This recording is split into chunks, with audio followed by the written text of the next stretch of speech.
start with the BCS theory, which is that which explain the origin of conductivity.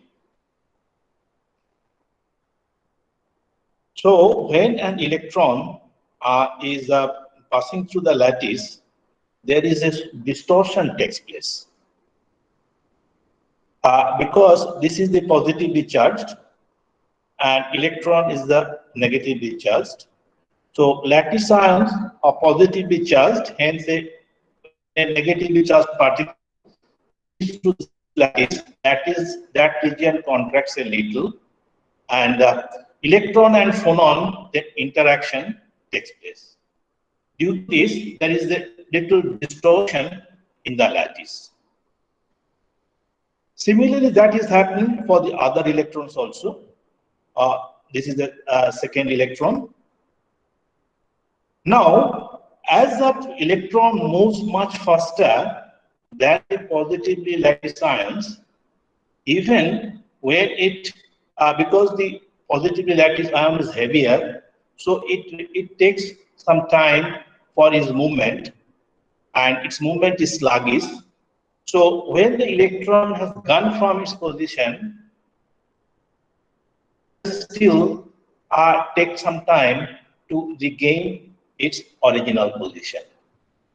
So the second electron, which is also now attracted to that lattice distortion, and they are also now coupled with the electron and phonon interactions.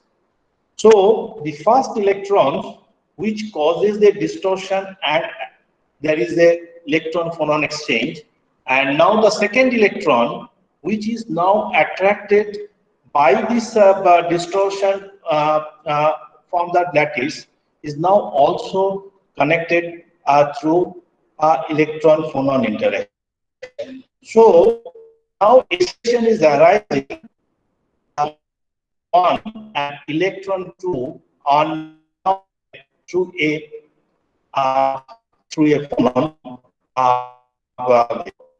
These two now is interacting through phonon.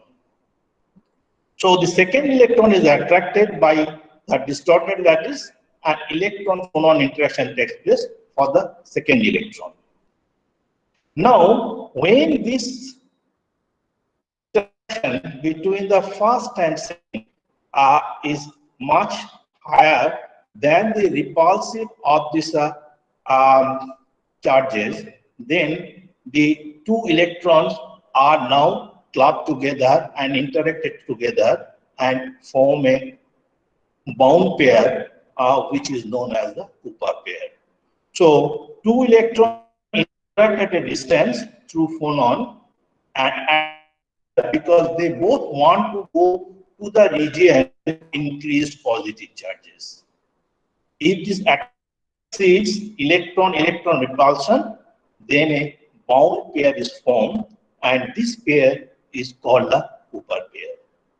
Now we can say a new form of particles we are getting, that is one electron here and one electron, they are now coupled together. The total charge in this electron is now for one electron E and for the second electron E. So the total charge is now become 2E. So electrons moves in a correlated pairs now. Now electrons are now coupled together through the phonon, and they now will move in a cooperated manner and do not be by interacting with the lattice. So they are now moved together, and it is not necessarily that these two electrons has to be much closer. These electrons may be apart of a large distance, but the condition is that repulsive forces will be much less than the attractive forces through the phonon. So these pair of electrons are not necessarily close, on average, they might be separated by hundreds or even thousands of atom spacings. So now we have a situation that electrons of half, these are called the electrons are called the fermions because this half spin and they are easily distinguishable.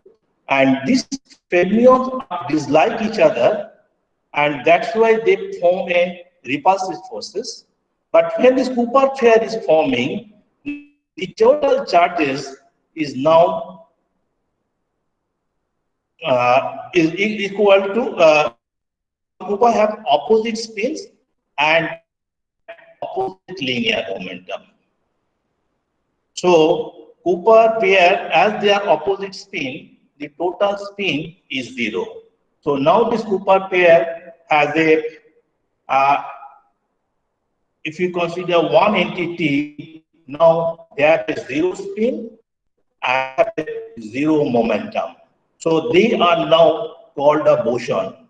So initially the electrons become the fermion, but when the electrons are interacting through the phonon and form a Cooper pair, they are form a new type of particle which is called the boson. Now boson has a very interesting property. They have the 0 spin particle. They like each other, so they all try to crowd it together and in the same state at the energy and momentum. So this 0 spin particle is now, they like that, so they now they are now want to move together, and this way the entire electrons within the system at the TC and below that walk in a very concerted way, and the entire things move in a very systematic way from one place to another and without any dissipation of energy. And this is the principle by which the BCS theory is formed. It is just like you can consider a situation arises just in the case of the military when a commander gives an whistle, they started parading. It is something like that when a temperature is reached, that is a situation arises when the repulsive forces is less than the attractive forces by the phonon, then they will walk and started marching at simultaneously entire system. So this is that the way the superconductivity happens at the transition temperatures. I can show you a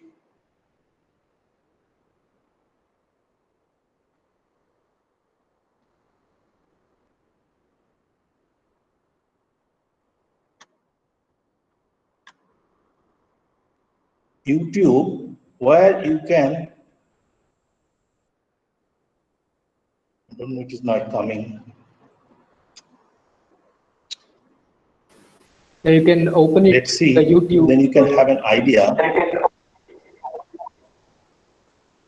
I can put it and paste it there. Yeah. So probably it has not working due to this.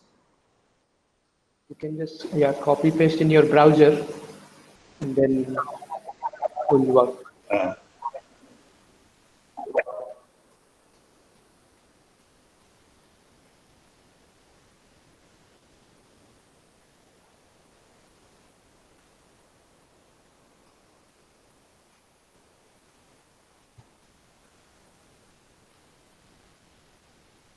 Can you see this YouTube? Yes, sir, we can see, but it's loading. Loading. Buffering. We don't have any net at the.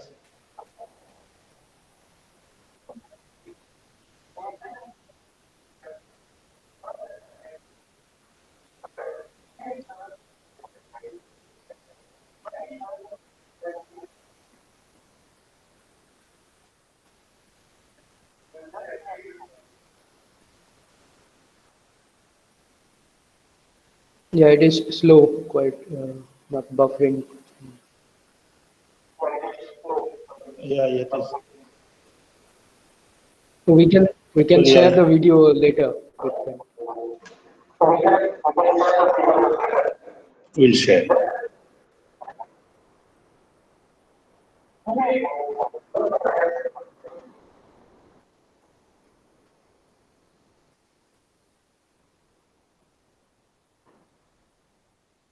I think it will better. We'll share it. Yeah, yeah.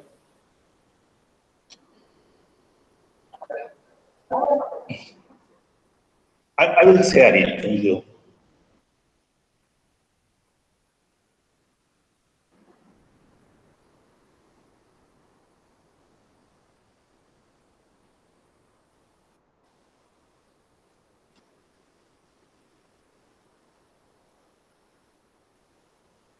So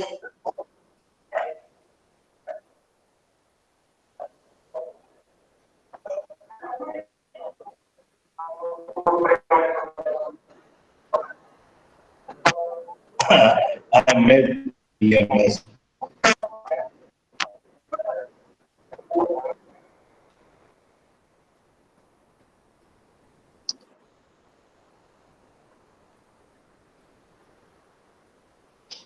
So most of the topic actually we covered on superconductivity without much of a quantum mechanics.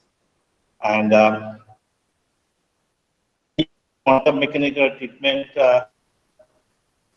are many applications of super- and one thing really the tunneling of superconductor.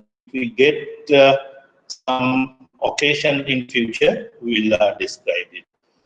Let's see what is the application of the superconductors. In the was there was not much of an application. It died down in presence of a small field. What are the even we cannot send a large amount of current, which is also destroying the superconductivities. As the superconductivity temperature is increases when around 20 degree Kelvin or 30 degree Kelvin in that range, then the application is started. And much, even though application was limited, because you require liquid helium, which is a very experience.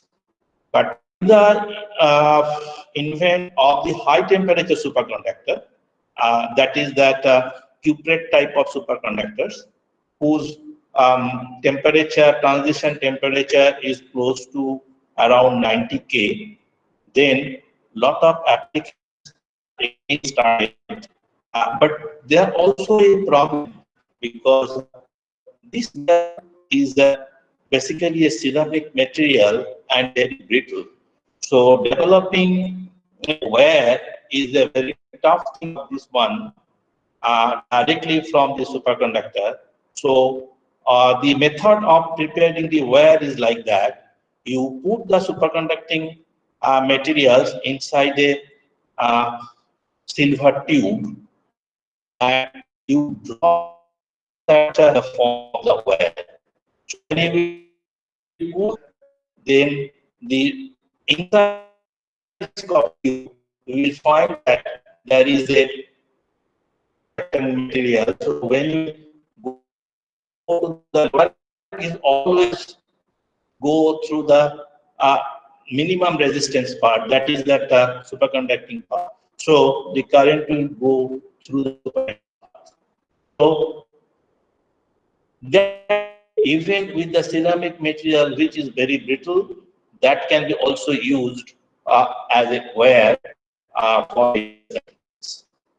So the major applications of the superconductors are basically for the where we use MRI, that is the magnetic resonance imaging, and for transportation there is always a train which we all know, maglev train. Sorry, sir. Hello? Huh? Sir, your Sir, your voice is Hello? not voice is clear. breaking. So it's, You cannot hear? yes, it's like a cracking. Sometimes it's breaking up. Yeah. Oh, oh, oh, okay. Uh, so, in case of uh, transportation, that is the maglev train, people many of the time confuse that all the high-speed train at the Japan is made of this magnetic levitation. That is not true. Only in one sector it runs with the magnetic levitation, because this is very expensive. Uh, are you comfortable with the sound now? Yes, Somewhat, yes. Is sir. it Now okay? The it's sound better. is okay now? Now better. Yes, sir. Better. Better. Okay. Um, so that is one area. And also now with this high temperature, which is popularly named as HTS, that is high temperature superconductor. That is the temperature which is 90 K, although 90 K is low, but as compared to the liquid helium, liquid nitrogen is very cheaper. So we call this as a high temperature superconductor, but not, it is much below the room temperature. It is around K. And also for a long time, this superconducting magnet is used for the research and measurement. Like which is named as SQUID, is a superconducting quantum interference device, which is the most sensitive apparatus for detection of the magnetic field, which was so far discovered, SQUID one, and that is also for research purpose and also some precision measurement. It can detect a magnetic field of about 14 Tesla, but uh, the heart also have a much higher value, so it can take the magnetic field of heart or even the brain. So brain scanning can also be possible by the SQUID magnetometer if we design for in. So this is the magnetic levitation train, and see that this is not track that usually people see. This is a track made of different coils. The track is not the superconductor. It is the train. There are some many superconducting superconductors are there, and when the train moves, these superconductors, the superconducting magnet induces the magnetic field in the coils on the path, and then uh, two magnets. Now, and one is the superconducting material and one is the ordinary coil. Now they can levitate themselves, and this can move much faster without any friction. I think your time is also, at least you see, if we can see this one.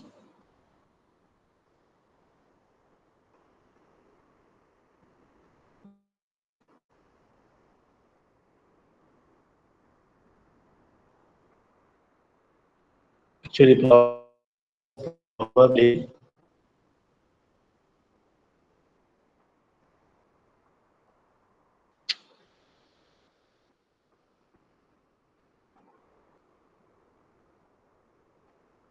we have a here.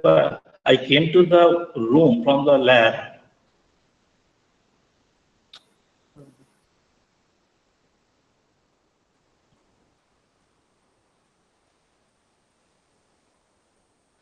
The videos we can show them later, so we can put it in a.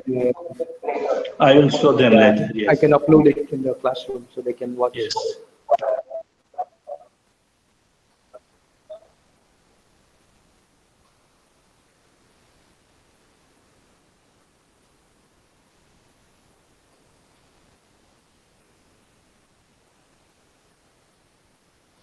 So another application is the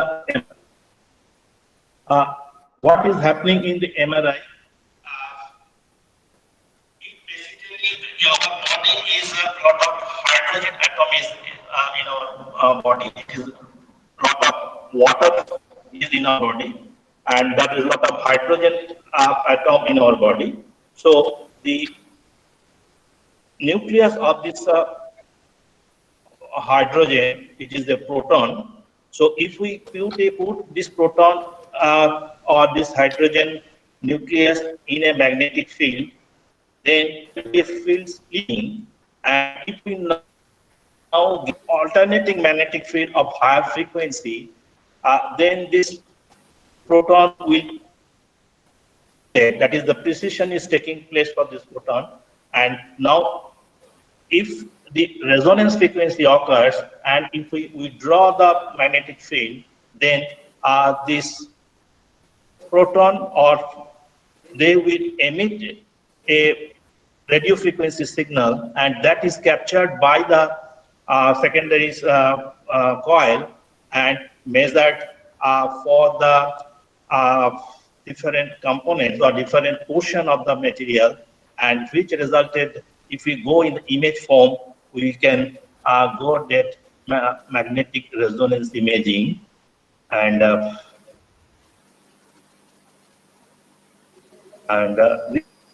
this portion, and this is also an application for this power where the high temperature superconductivity is used for the transmission of into other by proper cooling arrangement. So that's all. I think we have nearing this term.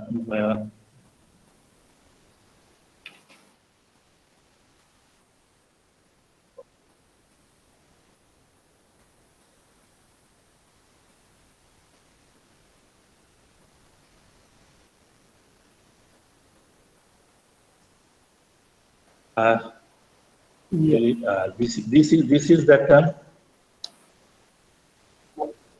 imaging. You see, these are the secondary coils, and this is that liquid helium, and these are main superconducting coils which can be cooled by the liquid helium to get the right temperature, to guide the right temperature to retain is superconducting stage, so that I can go a large amount of field of almost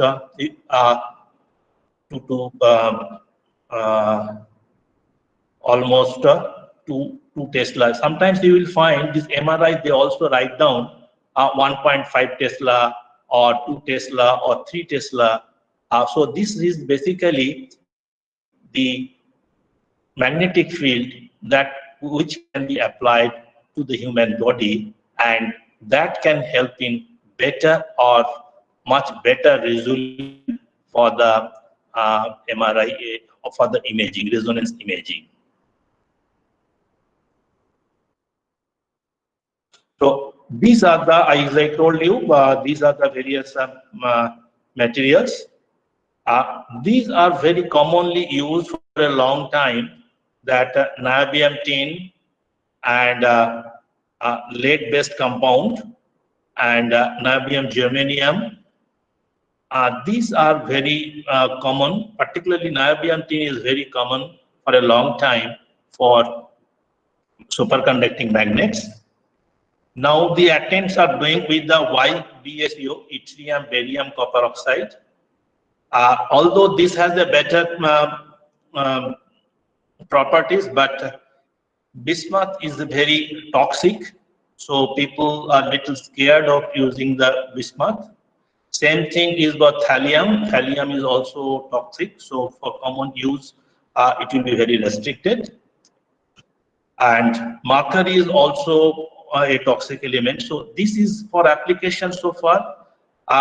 Yttrium, barium, copper oxide. This was very much in use. And here also, particularly application, it has not started much of an applications for this compound. Now people are trying how we can use this for various application, because liquid helium is very expensive, but liquid nitrogen is much less expensive. That's all. And thank you very much. We left some of the portion, not portion, I can say, some of the introduction, that is tunneling. So you may read by yourself what is this tunneling, and which led to your that squid magnetometer, actually Josephson junction, that led to a new device, which is that the squid magnetometers. Thank you very much.